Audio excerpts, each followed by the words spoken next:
amal, ya, ikhtiar, itu kan ulet ya, tidak mudah patah arang.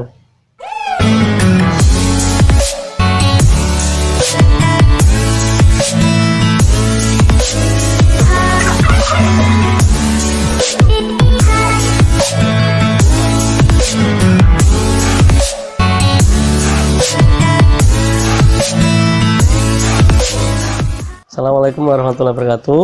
Nama saya Irzani. Saya beralamat di Pande 1 RT 3 Wonokromo, Pleret, Bantul, Daerah Istimewa Yogyakarta.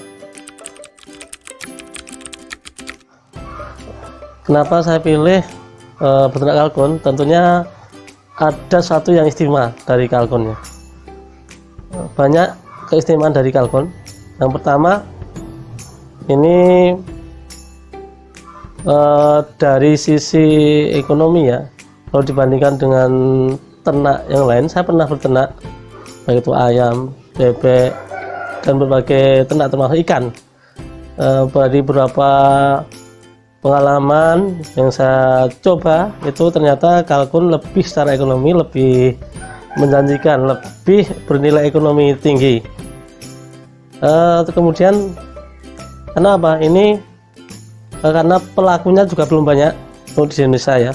Kemudian kebutuhan pasar itu banyak, baik itu berupa daging, bibit ataupun indukan, termasuk hasil olahannya.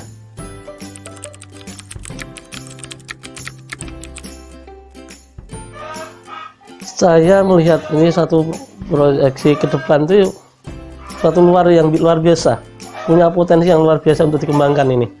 Saya tadi bilang untuk ke depan itu jadi alternatif, jadi apa ya, jadi alternatif, jadi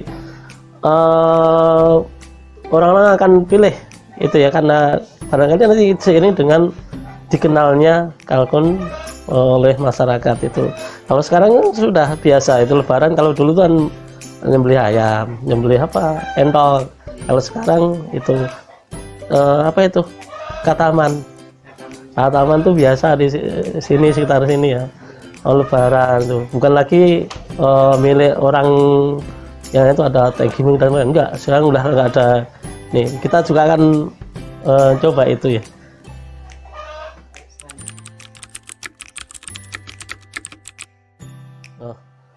Untuk jenis-jenis kalkun itu banyak ya yang kita ternakkan. Ini membedakannya ini warna, postur tubuhnya dan sebagainya ya, dan ada keistimewaannya. Ada, coba dihitung ini, ada 8 lebih ini. Ada bronze itu agak kehitaman tuh, kemudian ada white holland itu putih, kemudian golden palm atau tricolor biasanya itu. Kemudian royal palm itu sangat eksotik sekali, lumayan ini untuk bulunya. Ada perpaduan warna yang memang membuat dia istimewa, kelihatan beda dengan yang lain. Kemudian ada Naragan set, ada self buff itu biasanya crossingan, jadi crossing persilangan antara white holland atau golden sama dengan bourbon red. Nah, ada selain itu ada bourbon red 7 ya tadi, bourbon red. Kemudian black spence, ada lagi yang baru-baru ini mulai muncul dari 2016 itu baru masuk ke Indonesia. Ini blue slate, nah, ini luar biasa juga, ini harganya masih fantastis juga. Ini warnanya biru, blue slate. Kemudian potensi untuk dikembangkan jadi daging luar biasa juga, karena beratnya bisa 13,5 kilo, bisa juga ada yang 15 kilo nih. Itu yang pejantannya. Ini 15 kilo. Sama kambing aja hampir satu. Berapa kalau kambing, daging kambing ya? Itu biasanya kalau kita sembelih kalkun itu ya, itu misalnya beratnya 8 kilo itu ya. Paling setelah kita bersihkan bulunya, kita cabut, bisa bersihkan kotoran dalmannya itu dihinggarin, itu kira-kira ya 9 on sampai 1 kilo lah, 1,1 kilo bisa.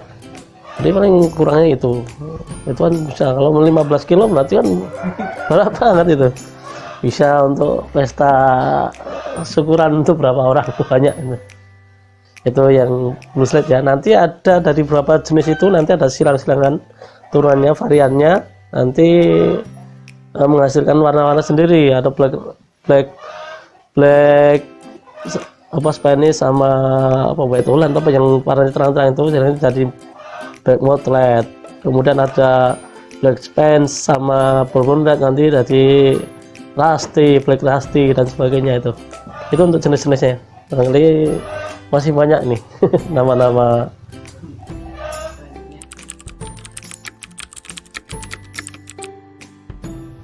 Untuk yang perlu kita perhatikan ketika kita beternak kalkun, ada beberapa. Yang pertama itu ya persiapan dulu kandangnya ya. Yang paling tidak, nanti kalau ilmunya ya sedikit-sedikit, ilmunya lah referensi kan sekarang udah banyak di internet, googling aja banyak gitu. Atau referensi di perpus dan sebagainya ya. Memang untuk yang referensi berupa buku itu agak masih kurang ya untuk saya, karena kalau ada biasanya itu dari satu referensi ke referensi lain. Jarang yang basicnya itu adalah praktisi. Nah ini karena ya keterbatasan ya. Nah belum lama dikembangkan untuk apa yang sisi bisnisnya nih. Kemudian setelah kita tahu ya, kita sambil belajar ya, itu kita siapkan kandangnya. Kemudian karena ini terkait dengan pola pengandangan, kemudian pola permakanan, berarti kan manajemen pengandangan ya, kemudian manajemen permakanan itu bagaimana mengatur biar kalkun itu sehat, pertumbuhannya bagus. Itu ya pola makan tadi, diatur nutrisinya ya. Kemudian pencegahan dan pengobatan penyakit itu untuk yang sebelumnya kita untuk yang tidak boleh dilupakan adalah pemilihan bibit atau indukan yang bagus, agar untuk mendukung tadi bagus nanti untuk apa ya, karena menentukan ini bibit, kalau bibitnya sudah nggak sehat, nah itu kan jadi tidak unggul. Nah, kita cari bibit yang unggul, indukan yang unggul gitu. Itu yang perlu kita perhatikan sambil kita belajar gitu ya.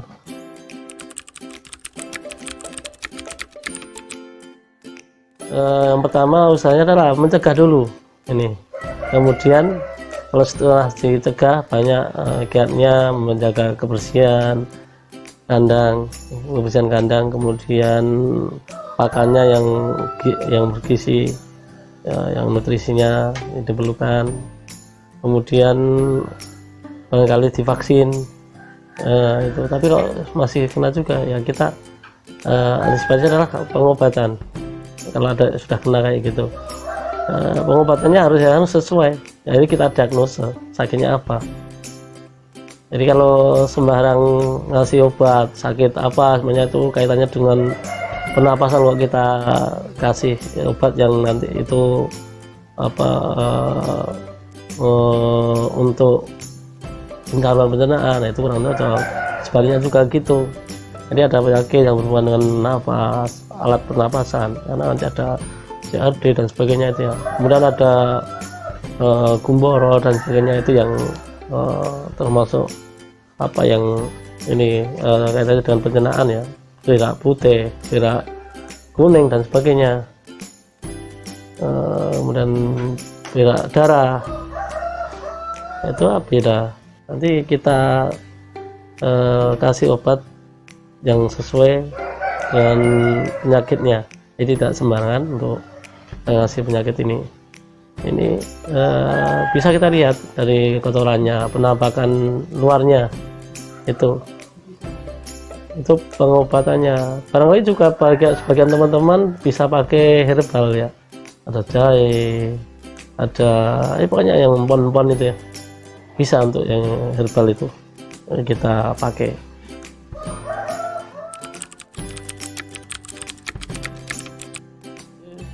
dari usia kecil DOT dari All2G sampai dewasa dia siap produk kita memerlukan waktu sekitar 8 bulan ya, 8 bulan. Terus kalau 8 bulan ini biasanya juga ini usia, tapi juga harus ini juga ketika usia sudah sampai harus ada nih berat badannya harus cukup. Jadi sebaliknya juga dia tidak akan bertelur ya, walaupun sudah usia tapi berat badannya kurang, dia nggak bertelur. Banyak gitu juga. Kalau dia sudah berat badannya cukup tapi belum usia ya nggak akan produk ya juga. Jadi 8 bulan kalau enggak. Tapi kalau untuk yang pejantan yang nanti tujuannya adalah untuk kita ambil dagingnya, itu bisa kita akselerasi gitu ya, kita rekayasa dari pakannya, kandangnya, model kandangnya dan sebagainya, pengandangnya itu. Biasanya kita kalau intensif itu yang nanti kita pisahkan antara pejantan dan betinanya. Kalau sudah bisa kita jenis kelaminnya itu, kita pisahkan antara jantan dan betina. Nah, kita soalnya apa? Kalau yang tadi kan yang betina kan untuk produk tujuannya itu harus menunggu 8 bulan. Tapi kalau yang jantan itu kan berat badan, dia tidak menunggu usia. Nah, kita biasanya 8 bulan kalau biasa saja. Alah, yang skala rumahan kayak gitu ya, yang alami itu ya, 8 bulan bisa 6 kilo 7 kilo lah. Tapi kalau yang kita bisa intensifkan itu dengan pengaturan proteinnya kita atur, itu bisa 5 bulan, bisa 6 kilo 7 kilo. Apalagi ada jenis yang baru tadi yang ribus itu yang beratnya itu nggak bisa crossing kan, itu bisa.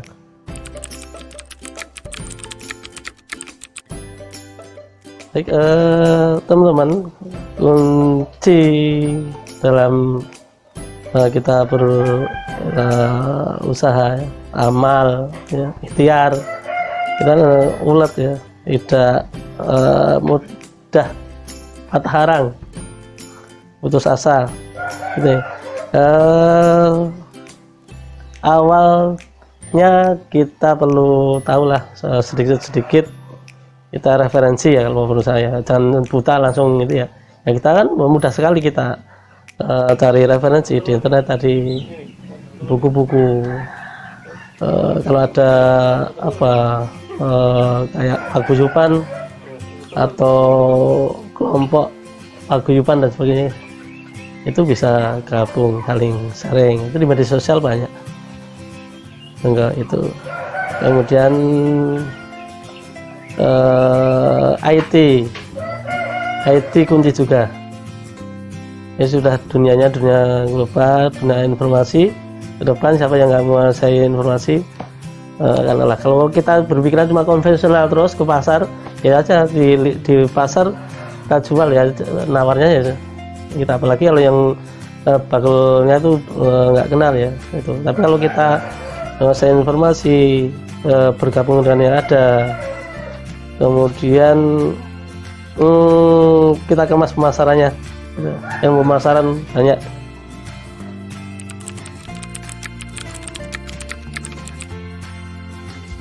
Untuk nomor kontak yang bisa diberi ini nomor WA 085 22 885 7040 ini. Kemudian Facebook itu Erzani ya, Erzani itu, atau Erzani Abdul, tapi Erzani Abdul saya kurang update ya. Erzani itu saya kalau untuk menggunakan media sosial Facebook itu jarang kita nawarkan gitu. Kita bangun pemasarannya lewat, bukan ini dijual enggak, tapi kita lewat kegiatan-kegiatan kita upload yang positif gitu ya. Ada pelatihan, ada apa ya, yang katanya dalam pemberdayaan itu.